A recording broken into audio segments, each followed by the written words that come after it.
Gusto kong ipikit ang mga mata ko. Gusto kong isiping hindi sila sumisinghot ng solvent. Hindi sila snatcher. Hindi sila nagugutom. Hindi sila kapos sa pag-aaruga ng magulang.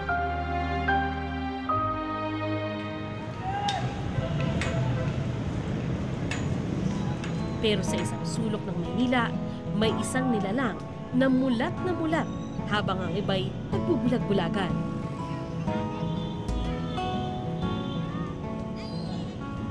Sinundan ko ang tinig ng mga bata at natagpuan ang tatay ng lansangan.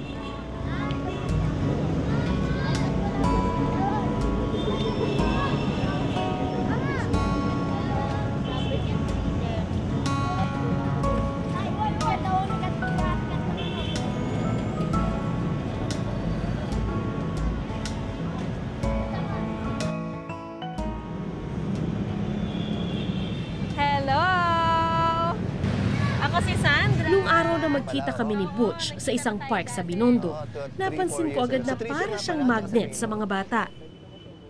Itong mga batang to, hindi mo sila kasama, di ba? Ibig sabihin, lumapit lang sila nung nakita kanila. Lahat sila, actually, lahat ng mga bata dito sa Binondo hanggang Divisoria ay talagang kilala ko. Kasi 17 taon po ako dito sa Divisoria, Binondo. So dito na rin yung pamilya ko at the same time, nearby lang po nakatira. So, alam mo yung mga pangalan nila? Basically, by heart, yes, oo. Pero sa dami nila talagang early 600 to 700. Dating batang lansangan si Butch. Ngayon, street educator siya ng Child Hope Asia Philippines. Hindi na siya sa lansangan nakatira pero ang puso niya naroon pa rin. Bakit mo sinaktan? Ayoko nang sasaktan mo to, ha? Taga-Asuncion naman sila, eh. Ha? Eh kung halimbawa yung kapatid mo, sinaktan niya, anong gagawin mo? Di ba? Magagalit ka, siyempre. Isipin mo na lang may kapatid kang babaeng ganyan. Ha? Pwede? Wala niyo daw po lalaki yan. Hindi, babae ito.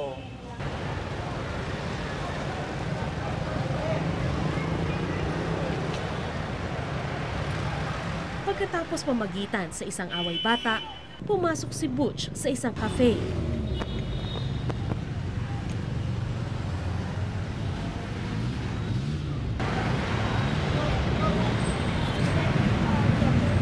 Paglabas, isang supot ang dala niya.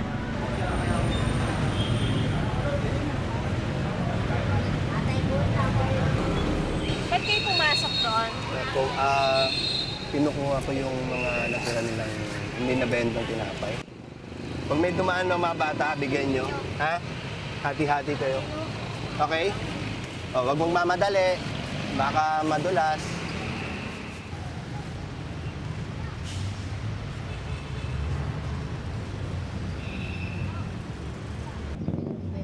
Isang bata ang gustong ipakilala sa akin ni Butch. Hinanap namin siya sa kanyang tambayan pero ang mga batang sumisinghot ng solvent ang inabutan namin. Sa di kalayuan, natagpuan namin si Erickson, isa sa mangilan-ngilang hindi sumisinghot ng solvent sa kanyang tropa. Ito, si Ate Sandra, taga GMA. Sabihin niyo pangalan niyo. Pangalan mo? Ilang taon? Sumunod, yung pangalan mo raw eh. Ha? Daisy. Ilang taon ka na? Saan ka nakatira? Parola. Ikaw, saan ka na uwi? Dito na rin. Halika, pakita mo sa akin bahay mo. Dito lang. Saan ang bahay mo? Dito Pero, lang, dito. Dito, sabi mo? Nanay, tatay mo nasaan? Nasaan nanay, tatay mo? Namawala, di ba? Naglaya si Erickson mula sa kanilang bahay.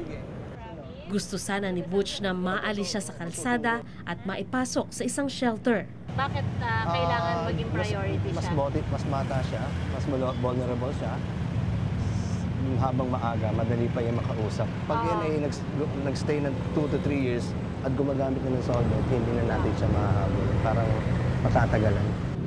Pero bago siya maalis sa kalsada, kailangang mahanap muna ang mga magulang ni Erickson para makapagpaalam ng maayos.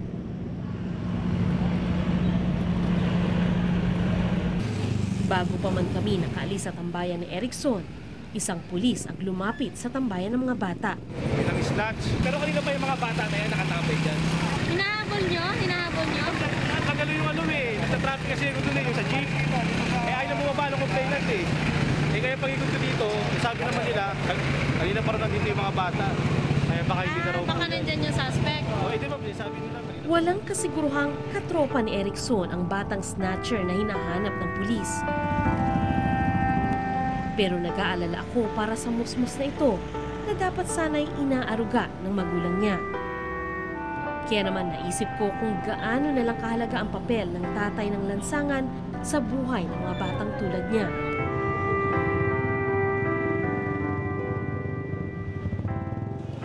Marami ng batang nailipat sa shelter si Butch. Ilan sa kanila, mga biktima ng sexual abuse sa lansangan. Itatago namin sila sa pangalan Gina, Grace at Ana, mga dalagitang may edad 13 hanggang 15. Yung mga batang kasama namin, galing sila sa shelter at nakaschedule sila ngayon na bumisita sa mga magulang nila. Naroon din ang 2 social worker mula sa tahanan ng Santa Luisa para gabayan sila. Bakas sa mga mukha ng 3 dalagita ang pananabik sa pamilyang nawalay sa kanila ng ilang buwan. Nandun pa rin ba yung mga magulang mo? Ha? Doon sa, kung saan mo sila huling iniwan, nandun pa rin sila? Ewan ko. Ah, okay. Kailan ka ba huling nakabalik sa lugar nyo? Ngayon lang po. Ngayon lang po ako mag-visit eh. Home visit pala ang tawag sa gagawin ng mga bata ngayon. Pero hindi bahay ang hinahanap namin, kundi kalsada o kaya'y bangketa na nagsisilbing tahanan ng pamilya ng mga batang ito.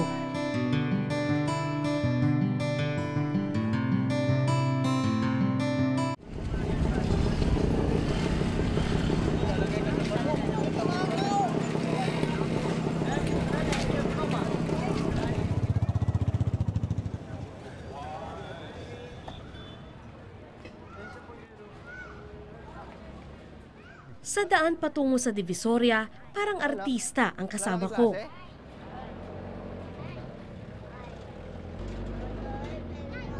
Ano? Bebeso. Oh, bebeso na. Tingnan. Yan si Dadoy. Oh. Yan ang muse dito. Muse dito yan. Tatay! Dito tayo naman. Yan. Kilala lang nila ako dito. Kaya yung mga bata rin, pakalat-kalat dyan, hindi naman nila sinasaway. Naging komportable na rin sa akin si Ana, isa sa mga dalagitang bibisita sa kanilang mga pamilya. Kabilang si Butch sa tumulong para maalis sila sa lansangan.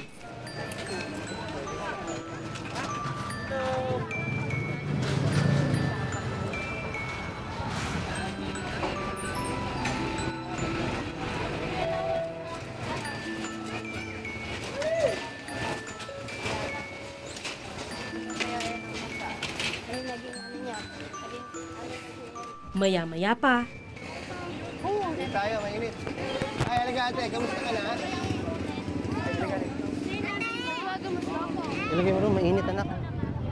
dala na rin ng kahirapan, nakita kong madungis ang mga kapatid ni Grace. Malayo sa ayos na itsura ng dalaga. O ano masasabi mo? Nakita mo uli si nanay at saka yung mga kapatid mo. Masaya po. Masaya ako ngayon kasi nakita ko sila. Kahit malayo ka sa kanila, sa tingin mo ba mas gugustuhin mong manatili sa center kesa dito? Para matupad yung pangarap ko. Ano ba yung pangarap mo? Maging nurse po. Nay, ano kamusta po? Anong trabaho nyo ngayon? Nangangalakal. Nangangalakal. Eh, sino magbabantay sa mga kapatid? Wala, nandyan lang sa sa tabi.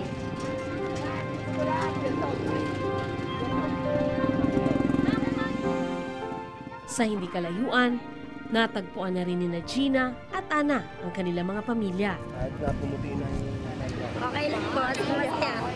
Ayaw naman sa akin itong batang po. Ilang naman po kasi hangat ko yung makatapos ng pag-aaral. Ready siya Para tumulong. makapera. Nakatutuwang pakinggan ang sinabi ng nanay ni Ana. Busy tayo. Dapat masanay ka na. Kasi ilang buwan lang ang nakalilipas, kinailangang i-rescue ng mga social worker si Ana. Ako rin pa nag-decision na Ayon na rin mismo sa nanay ng bata, nasaktan niya ito dahil sa hindi nito pag-uwi. At puntik na rin daw itong mahalay ng sariling ama. Dati ako lang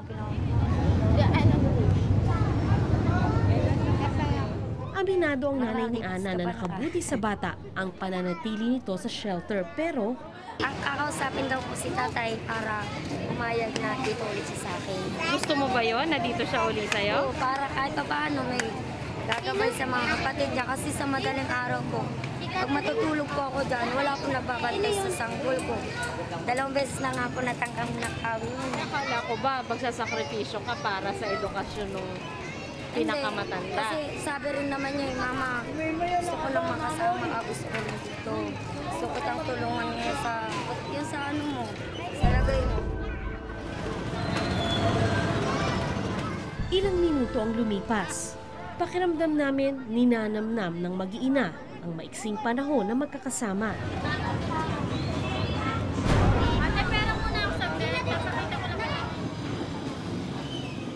Hanggang napansin ni Butch na kulang ng isa ang mga bata. Nawawala si Ana. Kasama ni ano, Rona. May kasama rin sila. Oh, nasa na? Si ano, si Aisel. Kaya mo, hindi nyo makikita yun.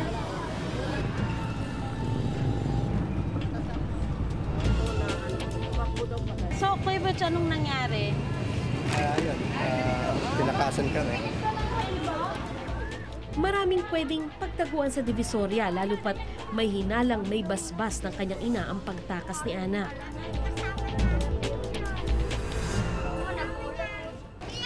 Ano, nasaan na? Umakbo daw papunta rito, sabi nila eh. Kayo naman, no? Wala rin ako sinabi doon, basta ang kakwentuhan lang niya kanina yung mga bata. Ang ganda-ganda ng lapit Halika, halika. namin sa inyo eh. Ba't naman nagkaganon? Hindi ko nga rin po alam. Sa isang iglap, ang batang pinagsikapan ni Butch at iba pang social workers na mailayo sa kalsada, binawi na naman ng mga eskinita.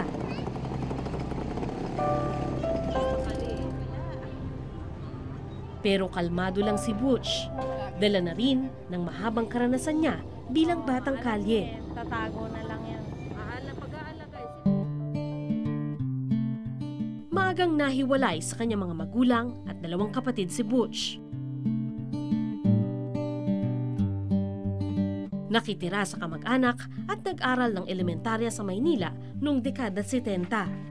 Layas ako na. Siguro sa isang taon, 50 times akong lalayas. Sabihin na natin na adventurous ako. 15 anyos siya nang matutong kumita ng pera sa maling paraan. Nag-call boy. At the same time, siyempre, naisip ko, bakit ako magko-call ka?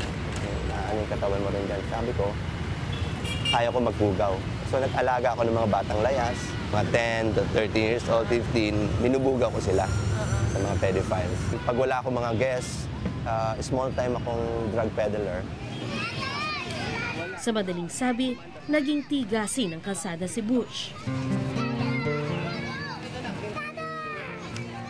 Pero kalaunay, pinalambot din ang kabutihan ng ilang hindi niya kakilala. Way back 81 yata, 82, dumating yung mga social workers ng Tahanan Outreach and Projects and Services. Dinider nila ako kasi social workers, psychologists. No? Sabi ko, sige, subukan ko. Nakahawak ko ng ballpen, papel. Nagsulat ako ng poem and nagulat sila. At the same time, marunong ko pala naman. Artist ka no? Dito na nagsimula ang biyahe ni Butch sa isang matuwid na daan.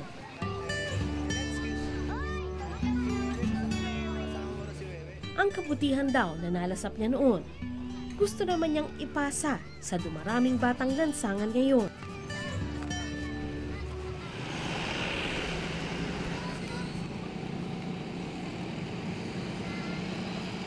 Kaya naman pinagtitiyagaan niyang dalawin si Erickson sa tambayan.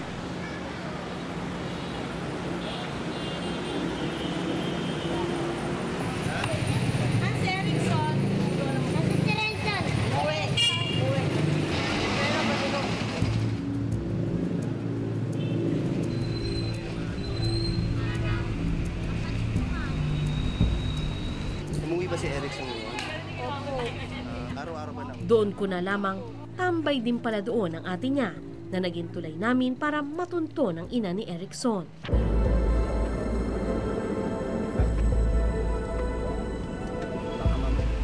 Wala si Mother. Palagay ko dyan lang sa gilid kumaliwanag. Diyan po. Park, ayaw tayo. Oo. So, nasan dyan si nanay? Yung babaeng nakadilaw?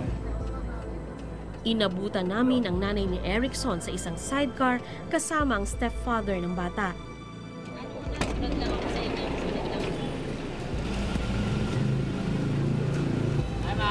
Yan na nga po, te.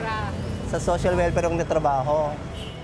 Dito na nagsimula ang matinding paliwanagan para makumbinsi siyang alisin ang kanyang anak sa lansangan at ilagay sa isang shelter. Walang katiyakan kung magwawagi si Butch sa kanyang misyon.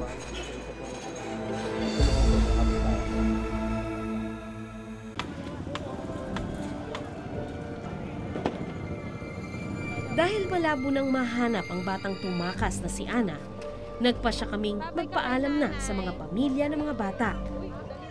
Kami ya. Kaya mo yan. Kami, huwag ka mag-alala. Pagka may pera kami ng papa mo, pupunta kami doon. Ha? Saka huwag kang umiyak. Dalaga ka na, umiyak ka pa. Ikaw naman. Napilitan kaming iwanan na lang yung bata kasi sa laki-laki nitong Divisoria, hindi kami sigurado kung paano siya hanapin eh. So, gagawin na lang namin, i-report na lang namin sa pulis yung pagkawala niya. Ano po pangalan nila, ma'am? Mercy Cabrillas. Isinulat ng pulis sa kanyang logbook ang pangyayari. Dama ko yung disappointment ng mga social worker. Kasi nga naman, biruin mo, ilang buwan nilang inalagaan yung bata. Sabi nga nung nanay, mas maganda siya ngayon, mas tumaba. Pero pagpunta nga namin dito, tumakas din. So sana kahit paano makita yung bata at mabalik dun sa center. Sabi nga ni Butch, kailangan matiyaga ka para makuha ang tiwala ng mga batang lansangan.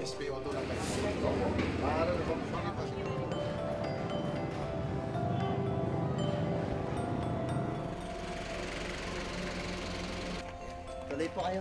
Gaya ng tiyaga ng isang taong nagmalasakit ng gusto sa kanya.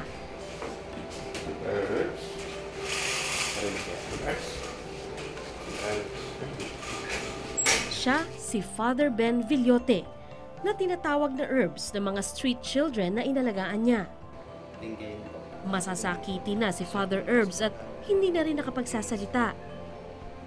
Kahit na hindi siya nakapagsasalita, no, hindi matanda yung mga tao, pero nandiyan siya para sa mga tao to, kundi hindi lamang pasahin sila, kundi palalimin pa ang kanilang spiritual side. Kung nakapagsasalita lang si Father Herbs, siguro sinabi niyang hindi naman nasayang ang oras na ibinuhos niya para sa kanyang dating alaga. Hindi ako naluluhal dahil sa naaawa kay Herbs, pero yung utang na loob ko was the best part of my life kasi talagang ina-flip ni Father Ben yung aking spiritual side.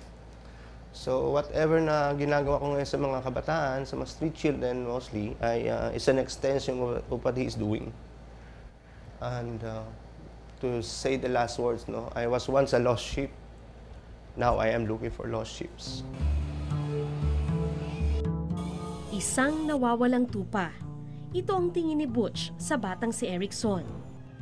Isang araw, natiyempuhan namin siya sa University Belt. Namamalimos din siya sa sinumang pasasalubong sa daan. At dumidiskarte ng pagkain. Ilang beses ko rin siyang nakitang nagbigay ng pagkain sa kapwa niyang batang lansangan. Sa ganitong paraan, nakararao sa maghapon si Erickson at kanyang mga kasama. Ito ang dahilan kaya porsigido si Butch na maalis sa lansangan si Erickson. Kaya itinodo na niya ang pakikiusap sa ina ng bata. Makakapag-aral kung nasa kalye ka, katulad ng kondisyon niya sa ngayon, no, na intindihan ko, pwede ko kasing maitulong ate na madalas sa isang center. No? Mayroon kasi ako mga kilala mga center, mga pare, madre, na nag-aalaga naman katulad niya. Pero hindi na kami nahirapang kumbinsihin si Jocelyn. Sabi ni Kuya Butch, kung malalagay siya sa isang center, baka makapag-aral siya, di ba? Okay lang yun sa'yo. Okay lang. Maraming salamat sa oras mo. Yeah. Babalik ako ha. Thank you napilad ka na, sorry.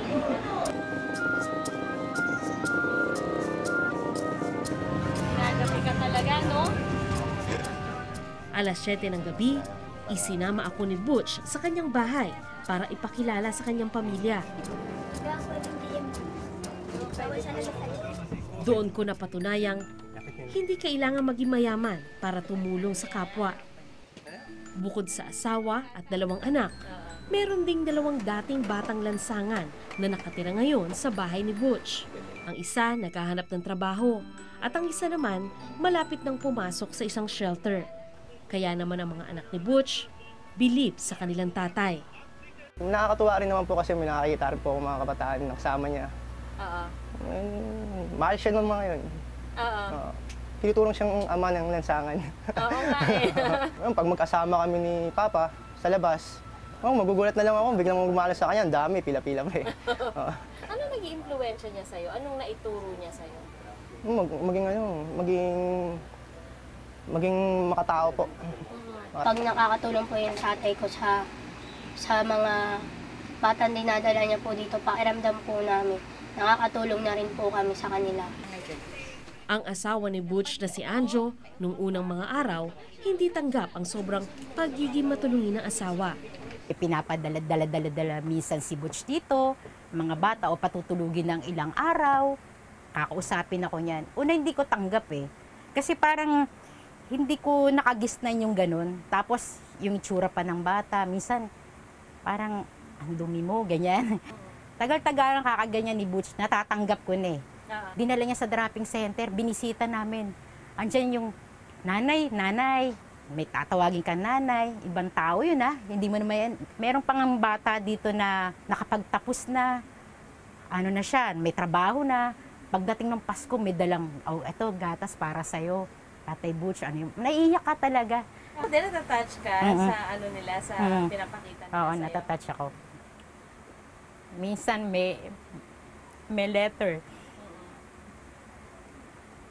Nagsusulat sila, iiwan sa'yo, sasabihin nga ito, salamat sa mga tulong ninyo, daig yung pa yung totoong magulang namin. Ganun. Talagang sabi ko na lang, at least kahit itong batang to, kumbaga sa 100 batang kalye na natulungan ni Butch, at least masaya na kami kahit 30 batang kalye na tulungan namin na naging maayos sila. Malaking bagay na yun sa amin kahit hindi kami mayaman. Dahil nasa bahay na si Butch, kala ko tapos na ang araw niya. Nagkamali ako dahil sa gabi pala siya nagsasagawa ng counseling sa street children. Bye-bye! Thank you! Good night! Sumunod na destinasyon namin, ang tambayan ni Erickson.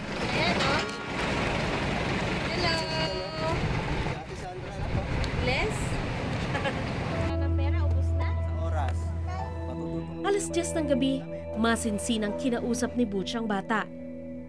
Sa gabing ito, isang mabigat na desisyon ang gagawin ng 8 taong gulang na si Erickson. Desisyon na maaring bumago sa kanyang buhay at kinabukasan.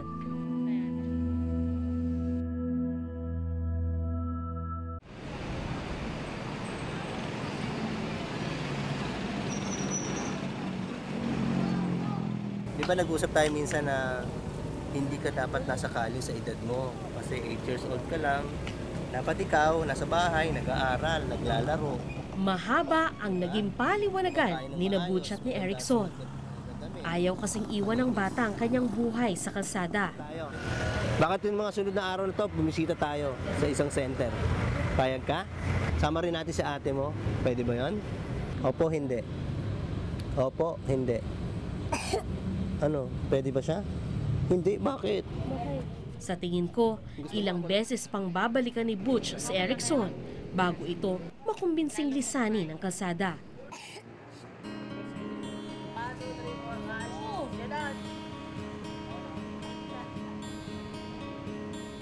Nang makakwentuhan ko si Erickson, pinaliwanag niya sa akin kung bakit ayaw niyang umalis.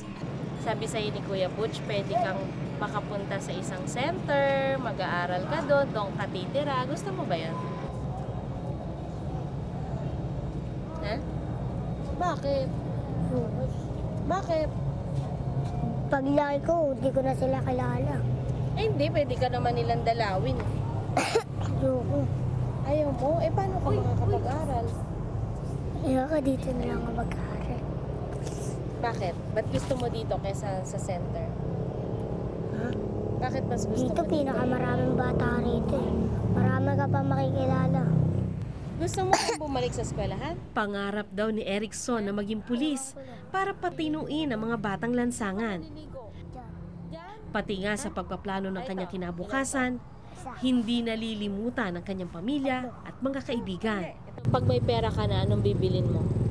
Kain, bibigyan ko sila, tapos kakain din ako. Pagka nakipot na ang pera, maraming pera, magbabayad na lang ako, tapos pupunta ko na lang sila doon. Sa bahay mo?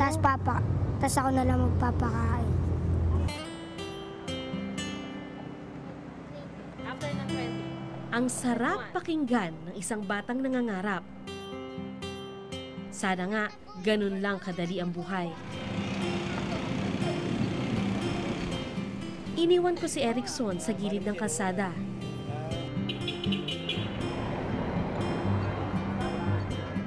Masakit isiping sa gabing yun, ipaghiheles siya ng harurot ng mga sasakyan. At hagik-hik ng mga nagtitrip na mga adik.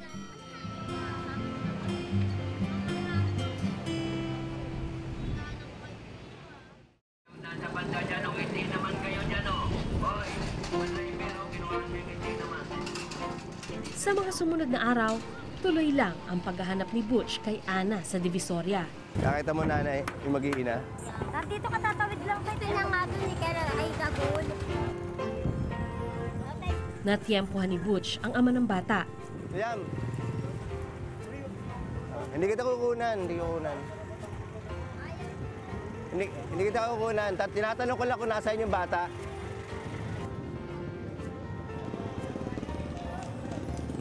Maya-maya pa, kusang lumapit si Ana at kanyang nanay. Suot pa rin ni Ana ang t-shirt na suot niya nung tinakasan niya ang grupo ni Butch. Magulo na rin ang kanyang buhok. Sana naintindihan mo ako. Ha? Oo, kamusta ka na? Parang umitim ka na. Sinubukang kumbinsihin ni Butch ang bata na bumalik sa tahanan ng Santa Luisa pero tumanggi ito. Mag-isip ka muna kung ano talagang gusto mo. Talaga bang dito ka, pero walang katiyakan yan. Kung nasa center ka, okay sana, mas mainam. Pwede ka na mailipat sa iba. Kung doon ka, masanay ka na sa tahanan. Ando kasing teacher mo, may classroom ka doon, malapit lang. Yung pagkain mo, nasa oras, pag may sakit ka, nagagamot ka kaagad. O kita mo, mas maraming biyaya. Kaya dapat ang bibilangin mo yung biyayang marami. Alas na mo ako. Tulog ulit. Sige, kumain ulit kayo.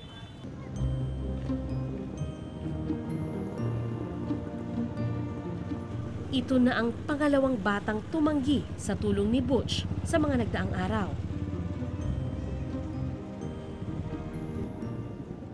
Pero hindi nawawala ng pag-asa si Butch at kanyang mga kasamahan sa Child Hope Asia. Lalo pat marami-rami rin naman ang mga batang nasa iba't ibang shelter gaya ng tahanan ng Santa Luisa na nangangalaga sa mga biktima ng pang-aabuso. Pagdating dito, mayroong structure, no? They have to follow rules like they have to wake up all at the same time, they have to eat at the same time, kailangan i-maintain ang hygiene. Opo. Tapos may mga konting responsibilities like they have to keep their own beds. Oo. Yung mga ganong structure, napakahirap sa bata kasi sa kalye, walang ganon. Sa kalye, libre. Anong oras nila gustong gumising, anong oras nilang gustong kumain kung may kakainin. Tapos yung barkada, yung bisyo, no? Kasama na yung mga sexual relationships nila sa labas, na isa yan sa hinahanap-hanap dito. No?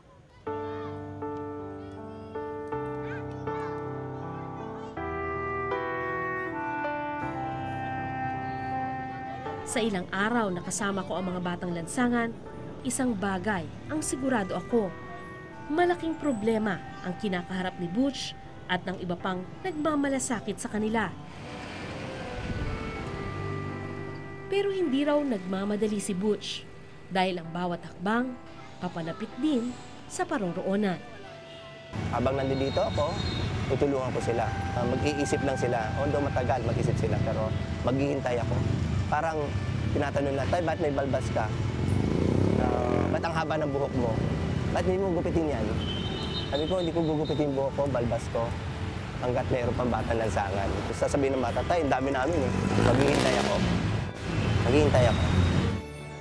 Magandang gabi po, ako si Sandra Aguinaldo at ito ang Eyewitness.